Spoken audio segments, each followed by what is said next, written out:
Hello traders, this is Jim Comiskey coming to you live on Thursday the 22nd about 2:30. Sorry I'm posting kind of late, but I'll give you what I got. Alright, first of all, the opinions that I am no doubt about to express are mine and mine alone, and are not necessarily shared by Archer Daniels Midland Investor Services, even though they probably should be. Okay, I'll give you some color on the metals complex amongst other things. First of all, it has actually been a rather quiet day in the metals. Okay, despite a pretty decent range. The gold right now is at 1642.90, down $7.40. 1627.5 is the low. 1656.60 the high. Silver down 87 cents. 31.35. The low 31.09. The high 32.35. Basically, good two-way flows. Volume, although, like I say, is a little bit subdued in the metals. Most of these ranges occurred last night, primarily in the Asian time zone. Okay. First of all, support and resistance. My apologies. Okay, in the gold, we have the pivot. First of all, gold's at 1643. All right, you're going to have first support right here, 1642. Below that, 1636. Okay, resistance in the gold comes in at pivot now, 1652. Above that, 1658 and 1667. Silver is currently at 31.38. We've got, well, we're through all support here. So support, what was support now acts as resistance, all right? So resistance is going to come in 31.61. Above that, 31.91, 32.16, and then today's high, 32.35. Okay, support and resistance, silver and gold. Okay, you guys are going to love this. All right, now this is courtesy of Zero Hedge. All right, it's titled Catching the Silver Crusher Algorithm in the Act. All right, it's from Nanex, a house called Nanex. All right, it's absolutely remarkable. Okay, but I just looked it up on the charting system that I use. It was only 35%. Keep the time. Okay, all right. On March 20th of 2012, okay, so 2 days ago, the specific time Eastern here is 13:22 and 33. Okay, that corresponds to 12:22:33 my time in Chicago. The quote rate in the ETF SLV, all right, so the silver ETF, which many of you may trade, okay, it sustained a quote rate exceeding 75,000 quotes in 25 milliseconds. All right, so in other words, a size block like that went through in the SLV ETF, okay, in 25 milliseconds. Now I looked at okay, now in that period, silver went from 32.32 to 31.32. Okay, in a 10-minute chart. Okay, so a 75,000 lot, and I'm not going to say it's JP Morgan because I could get in a lot of trouble. Went through, okay, and the subsequent see the guys that are perhaps on the other side of that in the ETFs that are buying that silver, they're going to have to turn around and hedge it somewhere, and in all likelihood they came into the silver futures that are traded through COMEX. Through me, okay, and they had to hedge themselves up to get neutral. Now, excuse me, give you an idea of what kind of size surge that is. Right now in the May silver, okay, all day we've traded 48,637 times. No, I ain't. All right, in the July we've traded 2,810. 75,000 lot goes through in 25 milliseconds. By the way, it's a millisecond is approximately the amount of time it takes for a fly's wing to go up and down. It's absolutely remarkable. They've got charts of the volume that went through, and again, you know, I'm not going to say this was JP, but because I could probably get in trouble saying that kind of stuff, but it's not often you get an algo caught in the act. Okay, so perfect example of what I'm talking about in terms of using stops. If you're trading futures, please use stops, because size like this can come out of nowhere, whether it's, you know, nefarious in nature or not. Okay. All right, on to the little rant here. First of all, Okay, so, I'm trying to be consistent, with the posts, particularly now that I'm back, right? You know, and today's campaign rhetoric, lie. I mean, there is no difference. Obama tries to spread the blame on Solyndra and Keystone. Okay, he was speaking today on National Public Radio's Marketplace show. Okay, he's quoted as saying, obviously, we wish Solyndra hadn't gone bankrupt. Part of the reason they did was the Chinese were subsidizing their solar industry and flooding the market in ways Solyndra couldn't compete. But understand that was not our program per se.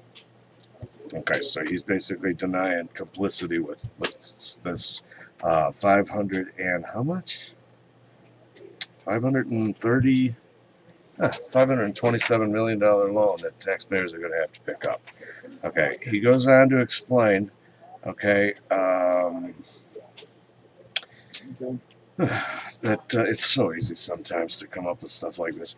Congress, well, making his push for solar, Obama explained to a reporter for NPR that the blame for Solyndra was bipartisan and not the fault of the Obama Democrats, per se. Congress, Democrats and Republicans, put together a loan guarantee program because they understood historically that when you get new industries, it's easy to get money for new startups. Fair enough. But if you want to take them to scale, often there is a lot of risk involved. And what the loan guarantee program was designed to do was to help startup companies get to scale. Okay, let's kind of look under the hood of that remark. Okay, this whole package, the whole $527 million loan for Solyndra, this is where it came from. The 2009 stimulus package, okay, provided the funding for the $527 million loan for Solyndra, which subsequently defaulted, got 0 Republican votes in the House and 3 Republican votes in the Senate. And you know who the 3 are, okay? Olympia Snowe, Susan Collins, and Arlen Specter. Okay, there was no Republican input on the structure of the energy loan program, none. Okay, but it wasn't the Democrats' program per se. Okay, the specific loan to Solyndra was a Democratic job from start to finish. This comes courtesy of, Fox News. Okay, there is no author on this. Okay, so now let's talk a little bit more about Solyndra, as long as we're looking under the hood. Okay, top donor to President Obama's 2008 campaign was an Oklahoma billionaire by the name of George Kaiser. Okay, now George happens to be a majority shareholder in a company that used to make solar panels called Solyndra. Okay, now George has visited the White House 6 times the first 2 years. Okay, 6 times he visited the White House. All right, but this courtesy of Washington Post. Okay, a top donor to President Obama did not use political influence or talk to administration officials about a massive government loan to a solar company backed by his investment funds, according to a statement issued by his family foundation. 6 times in 2 years. They were talking about the weather. Okay, in a statement that was released today, the George Kaiser Family Foundation said that Kaiser, a major fundraising bundler for Obama, is not personally invested in Solyndra, just his family foundation, where all his money is. See, he runs from the IRS by having this family foundation. Okay, if you can read that, or just hop on the website. Okay, here, Google this, reporting.sunlightfoundation.com, or just Google George Kaiser's name. Okay, it's titled Barack Obama's Other Billionaire, How George Kaiser Turned Oklahoma into His Personal Tax Haven. Okay, that's why he said he's not personally invested, okay, in Solyndra.